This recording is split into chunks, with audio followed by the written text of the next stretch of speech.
Well, June's almost wrapping up, and I haven't done an update on the Bommie, so let's get into it. Welcome back to the channel. It's Perry here, and today is the update for the month of June. That's in 2024 for you guys following along. Again, I can't appreciate you guys enough for joining me on this journey, seeing the Bommie starting to come to the fruition, to the vision that I saw when I redesigned the system, which probably had some of you guys wondering why would he make all of these massive changes.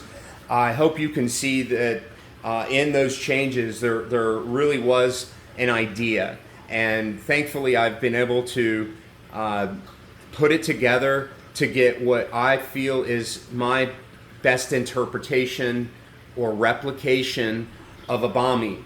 And because I love smooth corals, I cherry picked it down to mostly smooth corals and a lot of tenuous and millies that I grew fond of in my old system.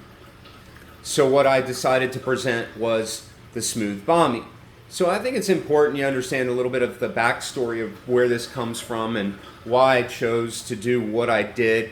This was all my effort of sort of decreasing my footprint as far as corals, decreasing my energy as far as what's on the power bill, decreasing light schedules, decreasing pumps that I found unnecessary, and meters like pH meters that I found unnecessary, reducing things where, for example, if I felt like I could use it passively like carbon, why do I need a reactor with a pump? If I can baffle and run a frag system off of my main return pump, how cool is that for me to be able to create sort of one pump powering two separate environments. So all of this was done in an effort for me to sort of look at life at that point in this hobby, which I love, and see that I had gone a little deeper and further than maybe the lane that I was in should have been. So with that in mind, I did this like massive descaling, and I even did it with the reef itself with removal of large colonies and corals, and essentially this is what was birthed from that idea, is this smooth Bommie.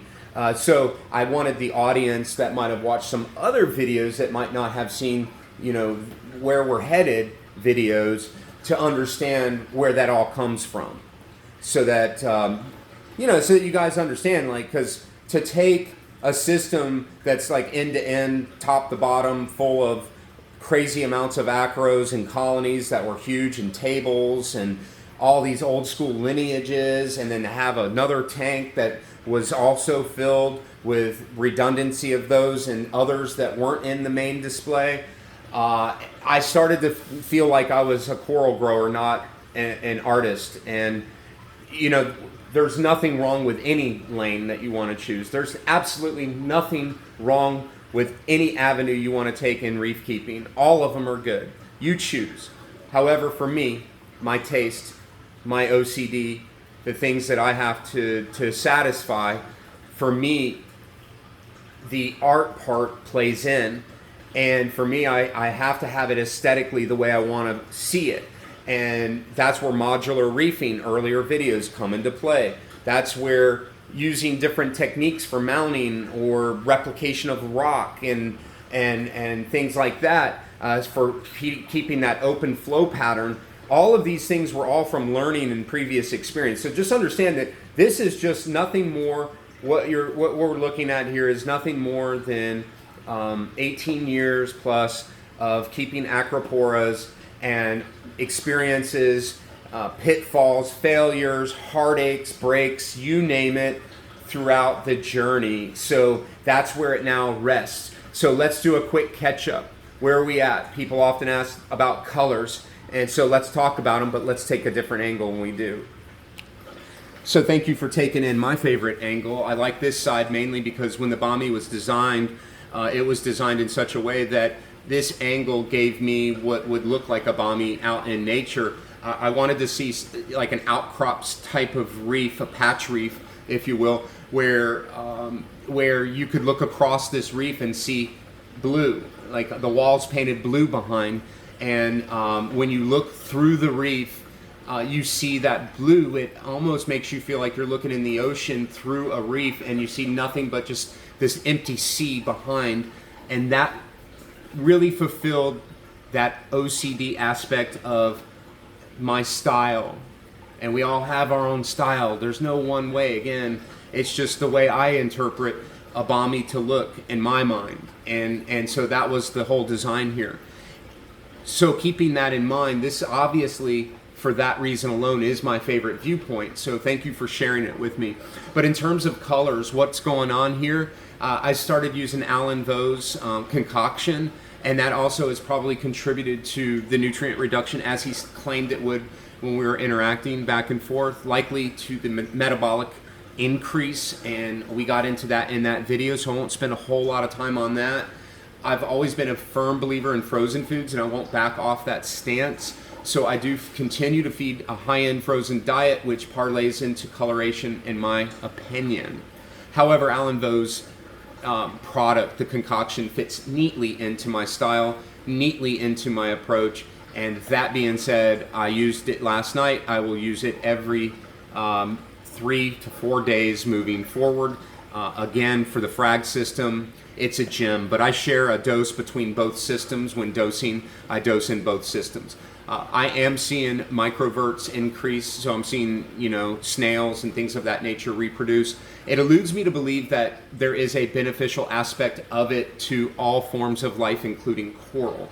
So with that in mind, it does help to drive the coloration, and hopefully you can see when you look in that is aiding in the example that I'm presenting for you, so that you're seeing a cleaner looking appearance. I continue to dose carbon dose from Aquaforest. I do so at 8 drops per day on the total system. That includes the 30 frag tank, the 40 gallons of water in the sump, that's 75 gallons, and this reef, which is 112. So around 200, okay? I also do 6 drops of probiotic bacteria a day. I should do 8, but instead I do 2 drops of Zeobac, and that is specifically targeted for me to reduce nitrates. So otherwise I would continue with the ProBioS. I also like diversification, so again, it fits neatly into my approach. Zeobac is insanely good bacteria source, and I really love the Aquaforest probiotic. So all of it combined, there's no ill effects. Colors continue to improve. Obviously, nutrients are changing. I did recently test it 47 ppm on nitrates versus 58 or 59 like 3 or 4 weeks back. So this is good news. This means that I am lowering, and that is always a good sign. When you look around the reef, what else is being dosed additionally is nothing different. KZ flatworm stop. I'm not doing any trace dosing. I believe the ESV 2-part plus the magnesium on the auto doser is all that I need to fulfill those requirements, as well as the frozen food and what comes in trace mineral wise from the skeletons and the foods and all of that nutrients and stuff. I think I'm pretty happy with where they're at. I do occasionally dose the potassium from ESV as well, but I also occasionally use the sponge power from KZ as well. So that's it. Feed frozen at 4 o'clock every day. I alternate between Mises and Larry's Reef. I also use the Dinkins, and which is from Ormond Beach, where I was born and raised, and it's a fresh out in the Atlantic caught food source, so I bring in local stuff too. Yeah, so that's my foods. Highly nutritious. 2 protein skimmers. I think I explained that in another video, that I added another protein skimmer in that could have also been an aid in the reduction of nitrates. So other than that, for June, I have started moving when it's time to put more zeolites into the system, as opposed to just throwing them out in the garden or whatever. I'm starting to use them as a top dress in between corals. So let's show you a little closer what I mean by that. So let's take this angle here. There you go. So now you can see those stones, and they are starting to fill these gaps. I also use biomedia from Aquaforce, the biofill, which is pumice. And so that's sort of layered in between as well. Again, in effort to fulfill the vision of a rock outcrop in the middle of an ocean, or an abyss of sand in the middle of the ocean, just popping up out of nowhere, and this rock structure supporting the growth of corals all over it, and then choosing the smooth corals, of course, as I cherry picked and whittled on down. So, keeping that in mind, you can now see that that's making the structure appear more rock-like. That could also be playing into why the nitrates have been lowering as well. Even though it's in the same system, it was always there.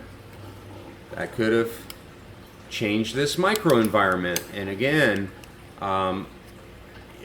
there is a frag system attached, and that's its own little microenvironment as well.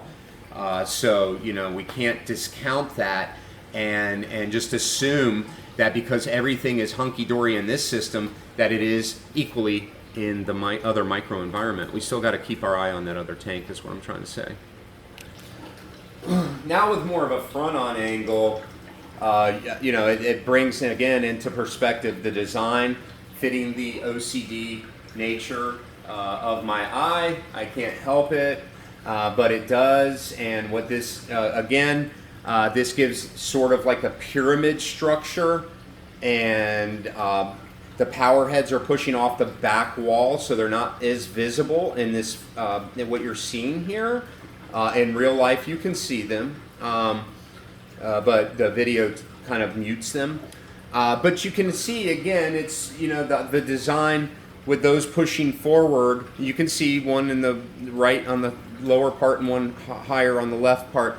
They're pushing straight forward, and that current that's being created is creating an undertow in the front glass, and the water is like ripping off the front of that glass. Here, let me show you closer, and then we're going to wrap this video up. I'm going to take us off the tripod. So as you can see right here, I'm kind of like developing where we're see it's like reinforcing, and these are, you know, the corals, and I had to kind of create that barrier, as you can see, because the current is really ripping up, and it almost wants to rip the flesh off of these corals. So considerations had to be made. I had to play around with the flow direction, as well as the intensity, to accommodate, you know, for that heavy current being created. But here we get closer into the reef, and I hope you can sort of gain an appreciation for the vision and how it's like kind of starting to unfold, and hopefully that helps you guys start to have some clarity as to why. You can see when you look at these smooth corals, you can sort of see it's hard, really hard not to like fall in love with, you know, with these corals, man. I mean, you know, I'm just so stoked that as long as I've been in this hobby, that I've been able to put together a group of corals, all corals throughout, and some old school, some new school, some classics, and be able to put them all like together, you know, in one system is, it's really cool, you know. I mean, like, to know that this is where I'll end up, you know, and that this is my home spot and sort of like my forever reef, and it's expandable for sure. Let's zoom out. It's expandable for sure, but I don't really have a sense of needing to expand. I've got the frag system now, and I'll be cutting corals I'm probably going to start a delivery service in Central Florida, maybe even all the way down to Southwest Florida or North Florida. Shit, who cares? I've got the EcoFlow. I've got 2 of them now. That's the EcoFlow, the Delta 2. That's backing this system up on uninterrupted power supply. So right now I've got the 2 power heads in this system here, and the return pump and the fan over there, all on uninterrupted power supply. And if I pull the plug, if you saw how long I'm going to go on one single charge, you know, there are going to be a lot of you out there considering getting something like those. But 4 days, that's it. Yep, 4 days is the answer, is what I would get if I lost power right now on one charge. Start to consider solar. I'm going to do a whole video on it, and I'm going to do that real soon, but I kind of just want to kind of eye candy it, you know, give you an idea of what's coming for. Look at the Bugatti finally coming back. I'm almost ready to start talking about her, but I'm just kind of not talking about her right now. She's almost 100%, and she took a beating when we transitioned the Bommie over. She took a real ass whooping, but she's coming back, and I'll do Alan some justice, man, because that is his baby that came off his mother colony, and I cannot let him down with the Bugatti. So you can see the Bugatti. Let's zoom in on her.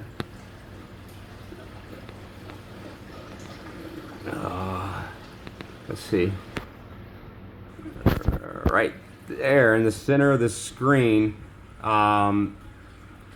starting to regain her glory. She, like I said, she took a little bit of a beating, but she's about back, and it's ironic that, you know, she's looking so damn good when she's getting food from her owner. Interesting. Well, that's it for June. Later, guys.